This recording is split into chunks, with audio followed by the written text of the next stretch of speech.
This quarantine experience it's had its ups and downs, not even gonna lie to you. Just because I've gotten to be able to sit still with myself as an artist, as a creative, and as a spirit, I've been able to really like sit with myself and analyze everything. Like, how are you truly feeling? What are you observing from everything that's going on around you, and how is it affecting you? And how are you creating a space to where you can like exercise those thoughts and like recenter yourself? So for me, a lot of it has been like, let me create a temple at home. Let me create a sanctuary, basically, because in a time like this, it's like prayer, meditation, creating music, expressing myself is like super critical. Just witnessing, like I just moved from downtown Atlanta. So especially when like protests started going on in conjunction with Corona, it was like left and right. I'm literally witnessing directly like beneath me, because I was like up high watching everything go on. I was just like, there's a lot of healing that needs to happen. That's crucial. There's a lot of healing. There's a lot of like acknowledging and being aware, being conscious of what's going on. But we all need to heal.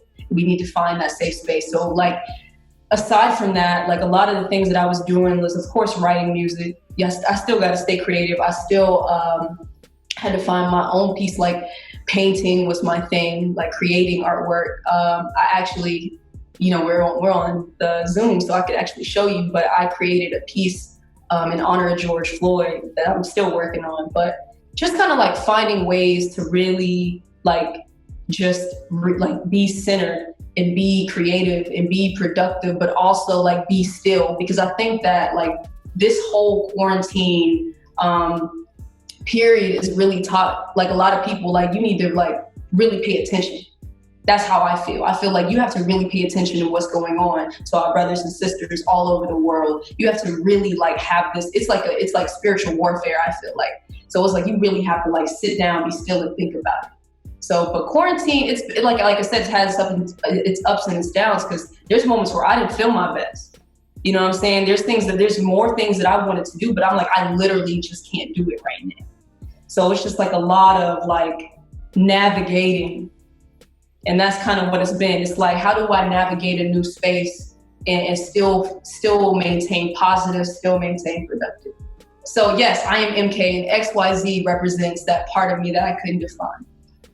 Basically like not putting a label or anything, but it's just like, the way I see it is almost like a superhero, like a superpower, like, or like that element of yourself that it doesn't need a name per se, but it just makes sense when you think of you, or you would like, if you're thinking of like, I love how you use the word community, because that's kind of what it also is, that it's for everybody. It's all inclusive. Like there's always the XYZ part of somebody. It's like when you're talking and you'll be like, yeah, I'm trying to figure out some XYZ. And it's like kind of encompassing something that you can't necessarily put a name to, but we get it. We're right here with it.